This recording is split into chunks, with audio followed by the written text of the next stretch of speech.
Bismillahirrahmanirrahim, tentang keutamaan memakai sorban.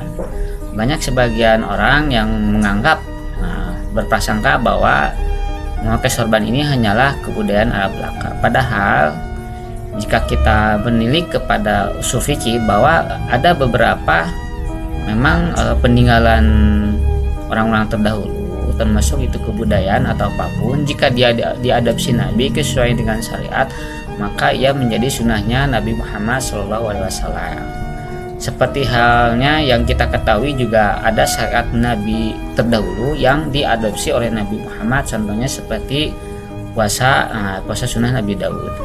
Adapun tentang memakai sorban, ia adalah sunnah Nabi, yang dimana sunnah Nabi Muhammad itu, jika kita melihat kitab Mustalahul Hadis, yang dinamakan sunnah itu ialah perbuatan, ucapan, dan takrir Nabi.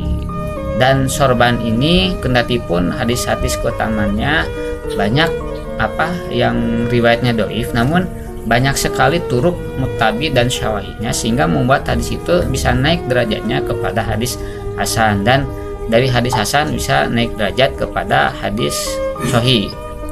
Nah, sebetulnya para ulama itu tidak berkhilaf tentang keutamaan memakai sorban. Khilafnya ulama itu ialah tentang cara memakainya, apakah mungkin dia gaya memakainya gimana, atau ekornya ke kanan atau ke kiri. Nah, seperti itu saja. Jadi tentang kesunahnya jumhur ulama itu sepakat, karena jika kita melihat hadis tentang keutamaan sorbannya itu dhaif, adapun dalam khabar-khabar sahih seperti di dalam hadis kutubus sitah, ada suatu riwayat, banyak kita temukan riwayat bahwa Nabi Muhammad ketika berwudu itu kelihatan memakai sorban, dan ketika gadirhum beliau juga memakai sorban, yang semua itu menunjukkan bahwa itu adalah sunnahnya Nabi. Seperti yang tadi dalam ulumul hadis, bahwa yang namanya sunnah Nabi itu ialah perbuatan, ucapan, dan takrir. Dan perbuatan yang kita lihat Nabi memakainya itu menjadi sunnah juga bagi umatnya.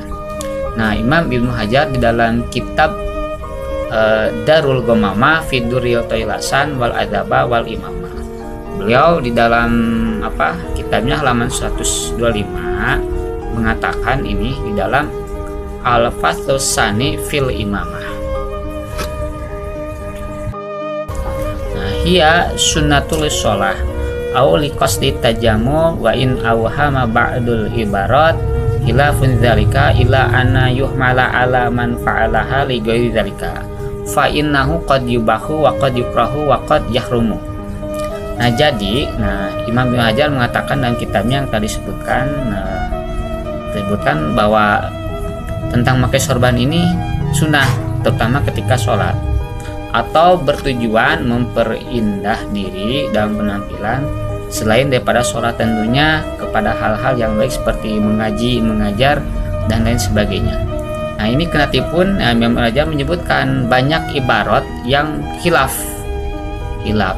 Nah, sebetulnya seperti yang tadi disebutkan, bahwa khilafnya ini bukan masalah keutamaannya tentang hadis keutamaan memakai sorbannya, tapi cara memakainya.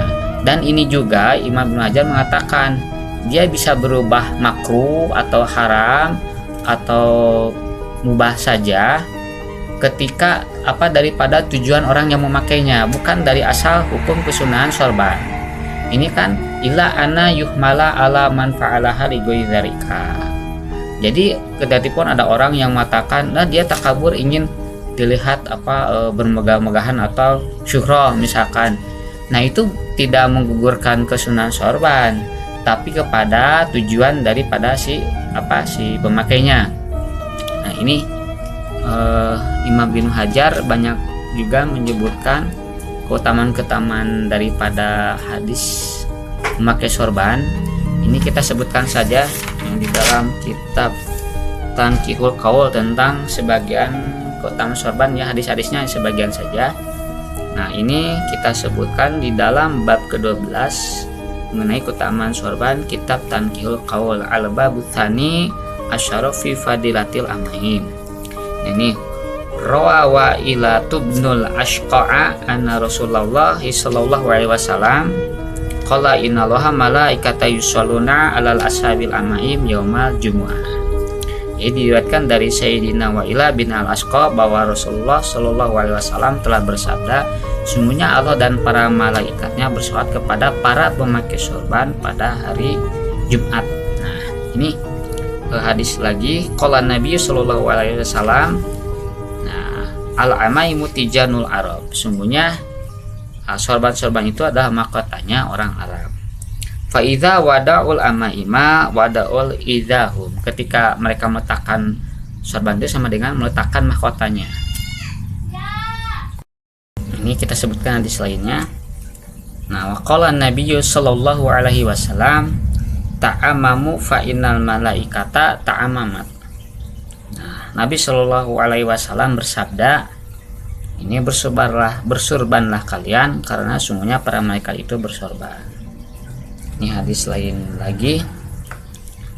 Nah, al-amaimu simal malaikati.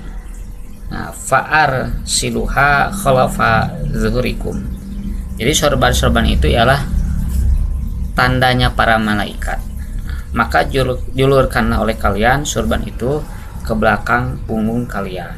Nah, ini ada hadis lagi. Wa qala sallallahu alaihi wasallam rakaatani bi imamati khairun min sab'ina rakaatan bila imamah. Nah, 2 rakaat dengan bersorban itu adalah lebih utama pahalanya ya, dibandingkan 70 rakaat tanpa bersorban. Hadis ini diriwayatkan oleh Imam Ad-Dailami dari Sayyidina Jabir radhiyallahu an. Nah, jadi ini ada sedikit penjelasan dari Syekh Al-Manawi.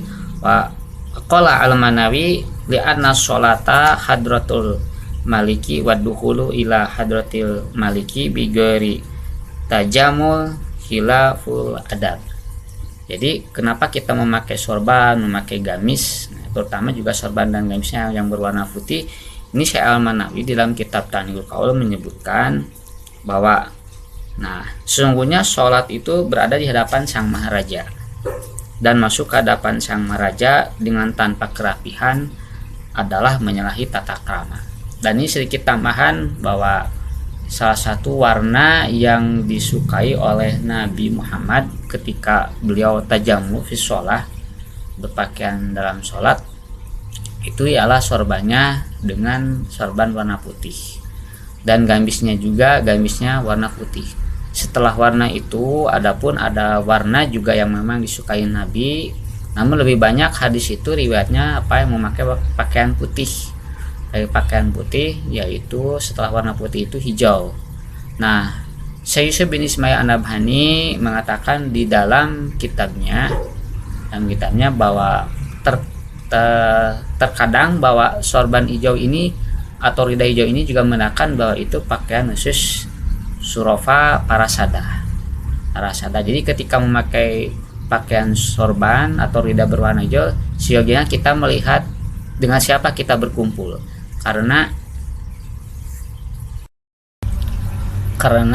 dikarenakan ada hadis Nabi, qaddimu Quraisyan fala tataqaddamu fatahlaku. Jadi seyogianya demi adab kita mendahulukan bahwa tanda hal-hal tertentu itu ketika kita berkumpul dengan habaib, seyogianya para habaib atau para syurofalah yang lebih berhak memakainya demi menjaga adab kepada mereka. Walaupun ya warna hijau pun pada hakikatnya ya boleh-boleh saja. Dan yang terpenting sebagai penutup perlu kita ketahui bahwa menggunakan hadis dhaif di dalam fadhailul a'mal, hal-hal yang sunnah atau mustahab, maka jumhur ulama minal fuqaha wal muhaddisin sepakat membolehkannya, dan itu ada hal yang mustahab, disukai atau sunnah. Jadi ketika kendatipun riwayat-riwayat yang tentang keutamaan menggunakan sorban itu banyak yang dhaif, secara pandangan ulama baik itu fuqaha wal muhaddisin, jumhurul ulama membolehkannya di dalam hal-hal fadhil amal atau dalam kata lain yang berkaitan dengan targhib dan tarhib.